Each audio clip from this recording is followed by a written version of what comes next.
It's a lot more focused on the future, focused on achievement. And so our relationship talks coaching essentially is how do you come together as a couple, and how do you align your goals and create goals together so that you can naturally and more organically align. Well, if you're achieving it and you feel beat up after a long day, and that's taking away from maybe quality time that you guys have together, what's the response going to be? Babe, maybe it's time to R&R. Conscious couples, business partners, and singles committed to attracting their dream partner. Welcome to the Conscious Couples podcast, where we share our life, love story, and combined relationship expertise to help you create and consistently cultivate the most magnificent, intimate relationship possible. Never again will you feel hopeless and alone in your intimate relationship challenges. Having accumulated thousands of hours coaching conscious couples and individuals all over the world, as well as starting and growing a global business together, Alan and I are here to guide you in all things relationships. Thank you again for tuning into the one place where it's not about you or me, it's about the we. Conscious couples and individuals, welcome back to the Conscious Couples podcast. We are proud to present episode number 37, Do You and Your Partner Have Common Goals? Emilia and I, before we jump into this episode, we want to give a shout out to Next Level Podcast Solutions. Thank you so much, everyone over there at Next Level Podcast Solutions, for making this podcast so valuable for everyone. Production, audio, video, all of the above. So as always, love, I want to pass it to you. What is your intention for today's episode? My intention is to share what my experience has been when this has happened to me, and to vulnerably and authentically communicate how important it is to recognize when this is happening and you guys have separate goals that aren't necessarily aligned, or you guys might not have big goals in general, and how that might be affecting your relationship, and transferring how important it really, really is to talk about this stuff, because it could really avoid a catastrophe in your relationship. So that's my intention. So the analogy here is, let's say that you want to travel. You pick a destination. You pick a goal. So Emilia and I are about to go down to South Carolina. Yeah, very excited, next weekend. And we are traveling together. What if I was going to South Carolina and she was going to North Carolina? Now all of a sudden, we are going to have to misalign, or we're going to be misaligned as soon as we get past North Carolina, because I still have to go farther south. What happens with relationships is very similar. When you're not headed to the same destination, the same goal, the same destiny, you can feel really disconnected. And oftentimes what happens is the partner who has lower self-belief, lower goals, is essentially unintentionally, subconsciously holding the other partner back. And the partner who has bigger goals and more self-belief tends to feel misunderstood. And the partner without big goals also feels misunderstood. And so we've talked about core aspirations, core values, core beliefs. Today we're going to focus on core aspirations, goals. Okay? So there's this couple that we coach, and a lot of times in our coaching, it's not relationship therapy, it's relationship coaching. And the difference between therapy, this is the simplest way I can explain it, is therapy is a lot about the past and trauma and the now and how to heal. Coaching is a lot more aspirational. It's a lot more focused on the future, focused on achievement. And so our relationship talks coaching essentially is how do you come together as a couple, and how do you align your goals and create goals together so that you can naturally and more organically align. So we had a couple come to us, and one of the partners had lower self-belief and not a lot of clear goals. She had already achieved many of her dreams, and she was working a 9 to 5. I don't know if it was 9 to 5, but it was a steady 5 days a week, weekends off type of job. And then this other partner essentially was working a very different career. He was doing the hybrid model where one job is 9 to 5 and then doing a side gig, side hustle on the side, and has really large goals and dreams financially and et cetera, impact, all of that. And so he felt very misunderstood, and he felt like, well, I don't think she really understands how when I get home from a hard day of work, I still have more work to do. Right. And then she didn't feel understood because it's like, well, you just worked all day. I just worked all day. Why am I not feeling like a priority? And so it's really important for everyone to understand that if you don't have common goals in terms of size and scope, it's going to be very, very difficult for you to really feel understood and feel seen and feel heard and to be on the same page, really, unless you're willing to talk about it, and then talk more importantly about the self-belief that is or is not there underneath it. Like kind of just hearing that, I was thinking about how you don't typically realize nor identify initially when you're the person that has the bigger goals in the relationship, that it is self-belief that is the biggest determining factor between your level of goals versus your partner's level of goals. And likewise, if you're the partner with the smaller goals than your partner, you probably don't correlate that to your own level of self-belief. And a lot of us don't necessarily look at that because we don't want to see the contrast between ourselves and our partner. And because a lot of the conditioning that's underneath that is that, well, am I not good enough to be with my partner? Is my partner not good enough to be with me? So a lot of that is what we see in our coaching. And what I remember looking back at some of my experiences, and now that I can see and identify that it was the difference in self-belief, where I had very high self-belief in comparison to past partners, there was always a part of me that very much longed for those deeper conversations, that longed for someone that I could connect with on the level and struggle that I had, because formerly different partners just never really understood that struggle, right? So they couldn't necessarily ride what we call the struggle bus with me. And I'm so grateful now because you and I have very similar levels in a lot of different areas of our lives where we have similar levels of self-belief.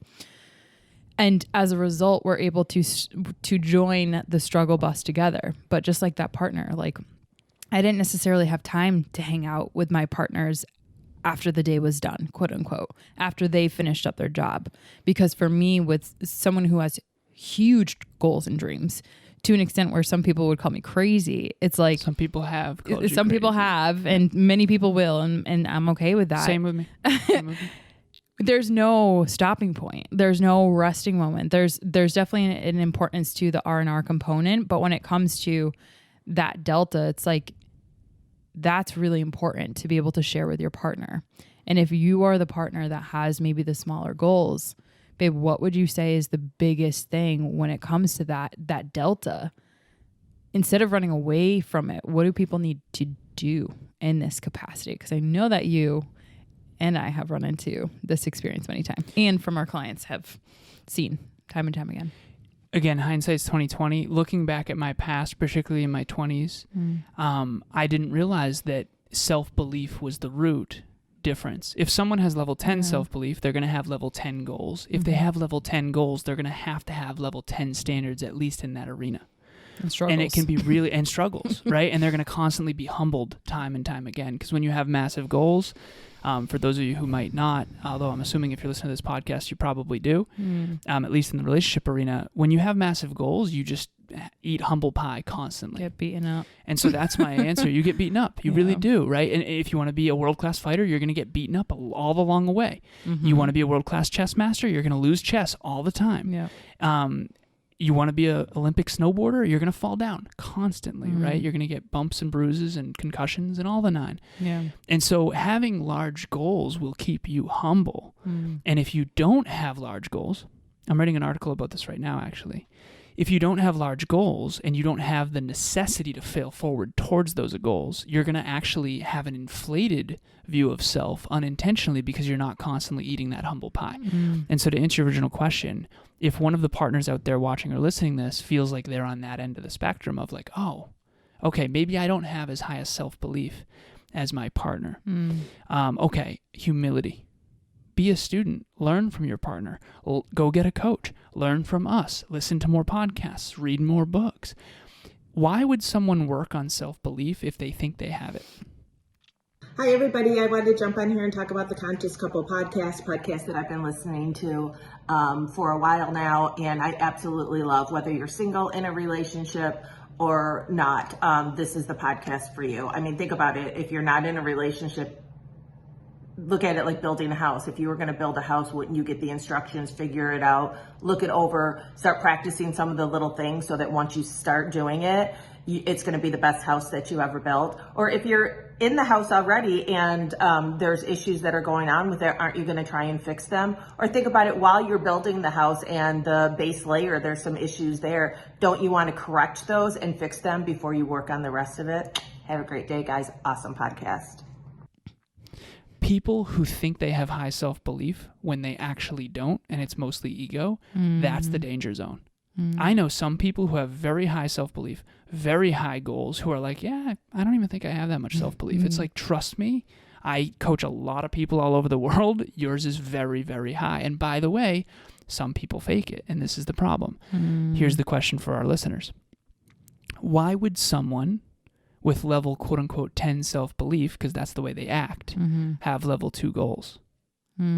It's inflated and it's fake. Yeah. If you had level 10 self-belief, you wouldn't have level 2 goals. You'd have bigger goals and dreams because you'd believe in your own capabilities at a higher level. And so it's this weird duality of, okay, if I'm in the lower self-belief position, I need to increase my humility and my learning. If I'm in the higher self-belief position, I need to be vulnerable and communicate that, not shame my partner, but sit in the discomfort of the contrast and say, we need to collectively set some we goals here. I can help you, but this isn't going to work for me because I feel so unseen in my aspirations. When I was growing up, why do you think so much? Why do you aim so high? You know, isn't that enough? Why do you work so hard? Like, take a break. You need to rest. It's like, I know that, right? Like, no, you need to rest. And also, that's the thing. It's like, you think I think too much. What if you think too little? What if I think just the right amount for my goals? Yes. And that's so powerful. And so hopefully everyone out there watching or listening to this, if you've been told you're too much, or you work too hard, or you think too much, when in reality, you're probably thinking, working, and doing the right amount towards your goals, but the other people have their own belief system about what you should and shouldn't do, which, by the way, is a lack of humility. And oftentimes, like, people can't help but project their levels of self-belief onto someone else. So, like, for example, the partner that has the lower self-belief, they can't help but project that onto what you can and can't do, because oftentimes we cannot separate our abilities from someone else's abilities. So, like, for example, partner A, who has low self-belief, they see you setting a goal and trying to achieve it. Well, if you're achieving it and you feel beat up after a long day, and that's taking away from maybe quality time that you guys have together, what's the response going to be? Babe, maybe it's time to R&R. Yeah. Maybe that goal is a little too outrageous. Exactly. You know, maybe. And the flip side of that coin, sorry to interrupt you, love, but I've never thought about it this way. I should have. And that's humble pie for me right now, is we actually, with the higher self-belief, actually project our belief onto them and wonder why their goals aren't bigger, because we see what they're truly capable of with our abilities, or in our corner, or XYZ. And I do this all the time, and some of my clients actually pay me for this, which is great. But like, a client comes to me and says, I want to achieve more. Okay, great.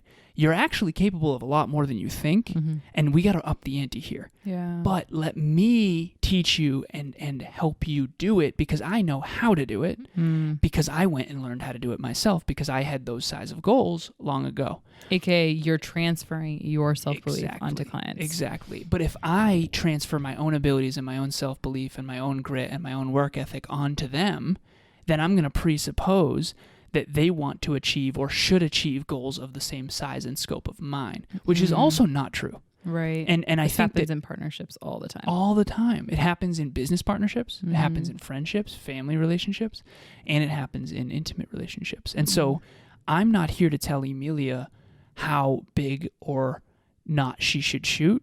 Although I do think in the past, if you had low goals, babe, I would probably say, honestly, you're capable of a lot more than that. And I've done that with past partners. And now in hindsight, I do realize that, yeah, they are capable of more than they were demonstrating.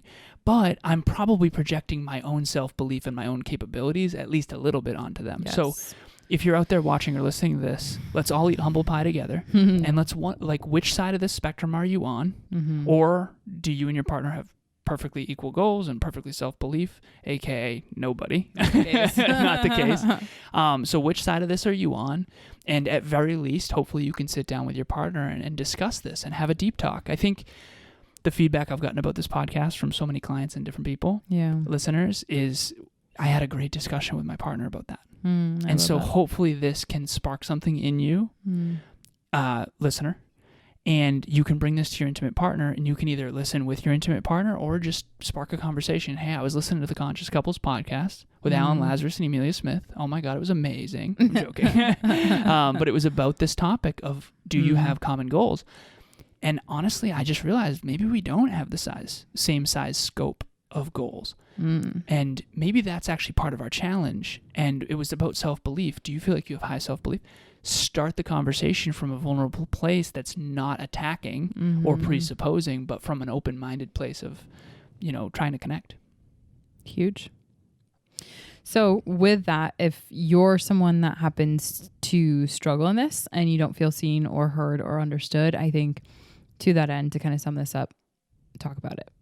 Talk about it and get the conversation started, because like I said at the very beginning of this episode, you might be one conversation away, like a vulnerable, like you just said, babe, a vulnerable, humble conversation away from an entire different trajectory than your current relationship.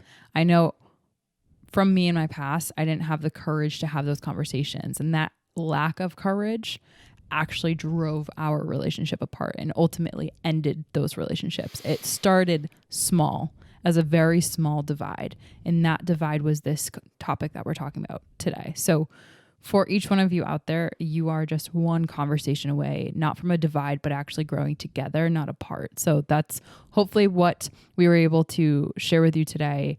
One thing that you can do, have a conversation, have the courage, and look at it from an honest perspective of how can we grow together and not apart. I have a final analogy. So imagine you're on an inner tube in the ocean with your intimate partner and you're holding hands. And it's out in the sun and it's nice and calm. It's great. And you fall asleep. And you end up not holding hands anymore because you both fell asleep and you put your hand in the water and the weather got a little bit choppier. And then all of a sudden you started to slowly drift apart. Oh no. Slowly drift apart. Sharks coming. Slowly drift apart. And let's say you were asleep for 10 minutes. How far apart are you going to be? Let's say you were asleep for 30 minutes. Now how far apart are you going to be? Babe, that's so good. Now an hour. And so if you're on autopilot, AKA you're asleep on the inner tube, taken in the sun, you might be headed towards sharky waters and your partner's not even with you. Holy crap, that's oh scary my looking. Goodness. Yeah, or maybe you were drinking too much because you didn't want to talk about your challenges and you just fell asleep, knocked out. Yep. Who knows what that started off as. But the point is that the longer you wait, the farther you'll drift apart. Yeah. So don't wait. Don't wait. And reach out if you need help. Yeah. So Emilia's going to talk about relationship talk. So if you're someone that wants to share in a space with someone, relationships aren't talked about enough, and they certainly should be. And we deeply, deeply believe that. So if you want to share some time with us, Alan and I create a half hour on our calendar every single Saturday to make sure that we can meet our listeners. And if you're struggling with something like this, we would love to meet you. It's a safe space where we can talk about this stuff. Please check that link in our bio or in this episode, and hopefully we'll be able to meet you soon. Q4 is a little crazy, so book as soon as possible because our Saturdays are filling up. We're very grateful. Super grateful. Our Saturdays are filling up very, very quickly. Yeah. Service Saturday is becoming massively overwhelming Saturday. So we also do a relationship talks event every single month. The last one was the best one I think we've ever done. It was on trust building. You had another amazing analogy in that one, the Jenga one. Oh, Jenga. Shout out to everyone that was there. How cool was that? Thank you. Oh, it was so good. I really appreciate you. Thank you so much. My honey coming in with the analogies. I did a social media post about that recently. Hey, because I got to lock it in. Game. I got to lock it into my memory. But well, now you know why, because you're just knocking down stuff. Oh, it's the worst. All right, so the next relationship talks event is going to be putting your relationship first during the holidays, which can feel really, really difficult. Oh my God. Holidays are a crazy time. Q4 is out of control. It is what it is. Facts. Friends, family, holidays, gifts, running around, shopping, everybody's out and about. It can be a little bit crazy. Overspending, all kinds of stuff. Neglect. And so Emilia and I want to sit everybody down and talk about how do you put the we first? How do you put the relationship first during this crazy time? We call it the we force field. And how do you protect that when you've got all these social dynamics and all these family dynamics and all these parties and all these different celebrations? Sometimes you can end up at the end of the holidays disconnected and wondering what happened, and you've made all these other amazing relationships, but your intimate relationship, the center, your heart, is now hurting or bleeding. We don't want that for you. Okay, so the link to register will be in the show notes. And as always, it's not about me or you. It's about the we. We'll talk to you next time. Bye, everyone. Thanks for joining us for another episode of the Conscious Couples podcast. We love connecting with the Conscious Couples community, so please make sure you follow us on Instagram. I am at Evolve with Emilia, and Alan is a Lazaros 88. Also, if you or your partner resonated with this episode, leave us a review at the link in the show notes, and please share this with someone you love and care about. Until next time, remember, it's not about you or me. It's about the we.